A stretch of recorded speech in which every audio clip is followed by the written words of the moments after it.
Hi, I'm Eric Willison, and this is Fatlock on Evidence. We're going to talk today about the hearsay rule, and we're going to get into the first of the exceptions to the hearsay rule, which is the exception dealing with people who are talking or making out-of-court statements, but it's about what's called a present sense impression. You're going to find these exceptions listed in Evidence Rule 801, or wait a minute, 803, sorry, 803 subsection 1 of either your state's code or the Federal Rule of Evidence. Now there's a few little tiny differences sometimes between the Federal Rules of Evidence and the state code. For instance, I'm in Ohio, and I'll point out the small difference between the two when we get to that. Now, as we talked about in the last video, there are two broad groups of exceptions. There are one group of exceptions, whether the person is available to testify matters, and in the other group of exceptions, whether the person's available to testify doesn't matter a hill of beans. This exception, it doesn't matter whether the person is available to testify or not. So that's going to be sort of the group of the availability being immaterial group, okay? So we don't have to worry about whether or not our declarant can come in or testify or not. It doesn't matter. If the hearsay qualifies under this exception, then in it comes. Now, all of the exceptions are based upon some sort of special aspects of the facts or whatever that make this hearsay evidence just trustworthy enough, just barely trustworthy enough, that it overcomes the court's reluctance and reticence to consider hearsay evidence. Remember, in past videos we talked about how courts, they disfavor hearsay because of the problems that are inherent in letting hearsay in.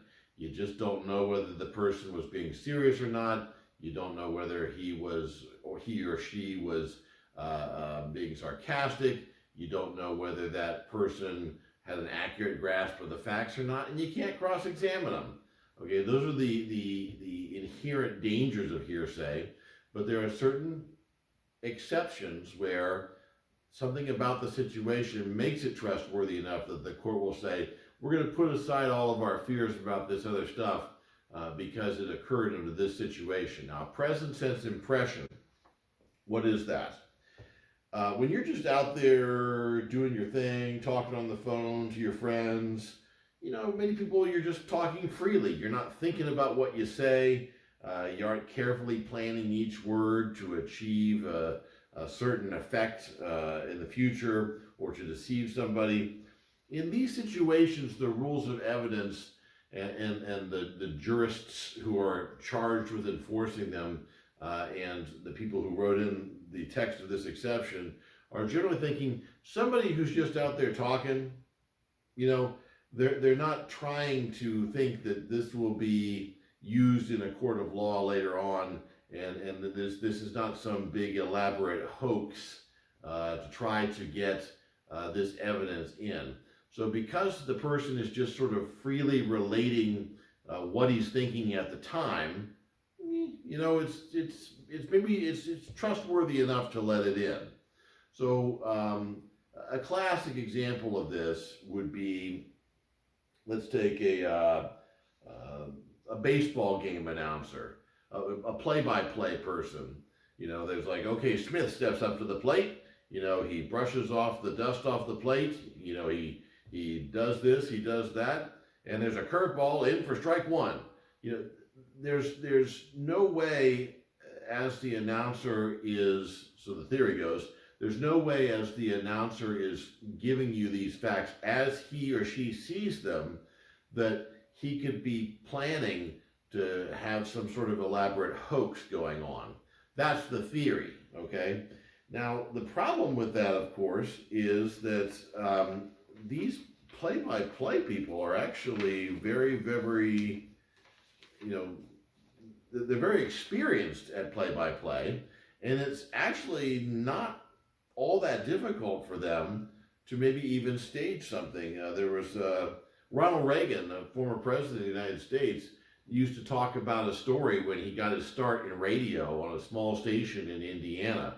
And he would talk about how some of his duties, along with the other announcers for the evening, they would have to pretend that they were at a baseball game that was actually happening in real time.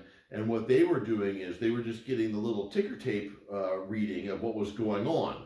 So maybe the ticker tape would say, Williams comes up to bat, strike one on curveball, strike two on fastball, fouls off, then two balls outside. And so they would actually call the game as if they were there, and they even had little sound effects where they would knock a hammer against a piece of wood if there was a hit, and they might turn up a little crowd noise or whatever, and it would give the listeners the impression that the announcer was actually at the game, but the announcer wasn't at the game. So it is possible to have a deceptive present sense impression dangers here. So what we need to think about when we're talking about present sense impression is that if the person is just freely talking out of court and it's being recorded, or somebody else is remembering what this person said and it's just being freely said, then it's possible that it may come in. Now there's two big elements to whether or not this stuff is actually a present sense impression. The first, when we talk about present sense, there's a certain requirement of, obviously, immediacy here. You can't give a present sense impression of something that happened 10 minutes ago. As a matter of fact, I think it'd be maybe difficult to even give a present sense impression of something that happened 10 seconds ago. With every single second that passes between the event and your statements about the event, your present sense impression is case to get this evidence in is weakening, and the people who want to keep it out, their argument is strengthening. The second thing is you have to be the one that is perceiving the event to be under the present sense impression of it. So in the example we gave about the radio announcer who was faking being at the game and was really just reading off the teletypes and inventing this make-believe world where he or she was at the game, that would violate that aspect of it. So now that's a pretty limited, narrow thing, but it still talks about what we have to worry about, which is the immediacy and the actually being able to sense what you are describing. Now, if you're trying to keep this stuff out where there's an exception, of course, you always want to go back to the inherent dangers of hearsay and discuss those with the judge, and then you want to show how, yes, there's an exception here, but under these circumstances, it's not really made for this exception because of this reason or that reason. Or you could say, even though it might fit in under the exception, you go back to your Rule 403, which talks about how even though the evidence is admissible, there's a good reason to keep it out because it's unfairly prejudicial, it's this, it's that. You can go back and look at the video on 403 to get all of the various bases for that. Now, we talked a little bit about the differences between the state present sense impression rule and the federal rule of evidence present sense impression. I'm just going to read them real quick so you can hear the difference, see if you can spot it. Here's the state one. Rule 403, hearsay exceptions, availability of the declarant immaterial. The following are not excluded by the hearsay rule, even though the declarant is available as a witness. Number one, present sense impression. A statement describing or explaining an event or condition made while the defendant is perceiving the event or condition or immediately thereafter, unless circumstances indicate lack of trustworthiness. Now here's 803.1 of the federal side of it. 803, exceptions to the rule against hearsay.